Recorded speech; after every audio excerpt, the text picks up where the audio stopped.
Manipis. Minsan, ew, madungis. Pero masarap. Mwah, ikis. Sexy time na. Sexy Mega! Grabe naman yan. In love, hindi malaman ang gagawin. Don't know what to do whenever you are near. Don't know what to say. Anyway, sarap talaga ng feeling ng in love, no? Pero alam mo kung ano yung mas masarap doon.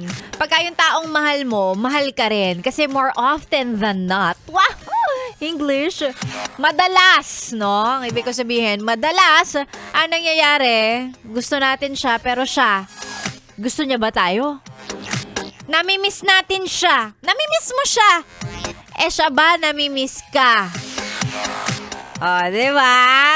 Pag hindi mo kayang sagutin yan ng talagang straight yes, oo. Ay, nako, lugi ka dyan. Diba? Mahal ka ba nung mahal mo? Wala. So again, sana matuto tayo, no? Matuto! Hindi naman matuto, more like paalala lang din naman ito ni Sexy Megan, no? Na dapat, piliin na natin yung pipiliin din tayo. Hindi yung laging tayo yung naghahabol. Laging tayo lang ng tayo yung nagbibigay.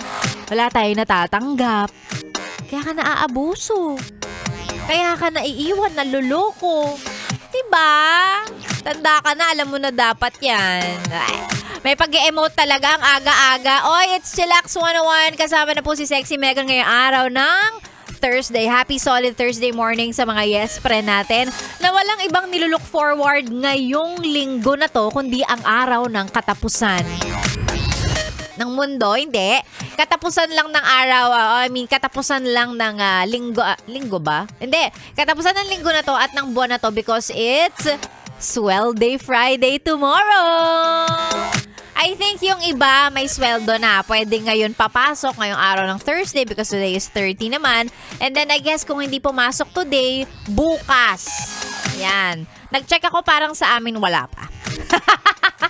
Wala pa. Kaya sakto lang yung saya at ligaya ko ngayong araw na to. Sige lang. Marami pa akong patience. Marami pa akong pasensyang natitira sa katawan ko. Hihintayin ko yan. Konting gapang pa. Prayers na lang talaga para di tayo magutom.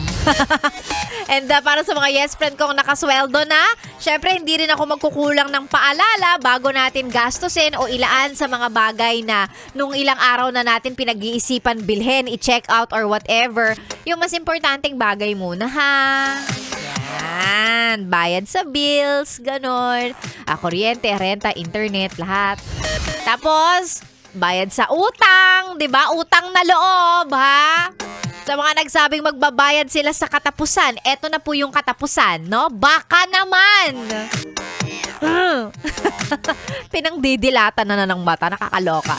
Ayan, Sexy Megan po ang yung kasama ngayong araw ng Thursday. Sa mga nais magpa-shoutout, isend lang sa ating Facebook page, DJ Megan, Yes FM, ang mga pa-shoutout, kung meron kayong gustong ipa-shoutout na hindi pa nagbabayad ng utang sa inyo, isend nyo rin, basahin natin yan. Sexy Megan na po ang yung kasama sa Chillax 101, dito lang sa 101.1 Yes FM. Solid!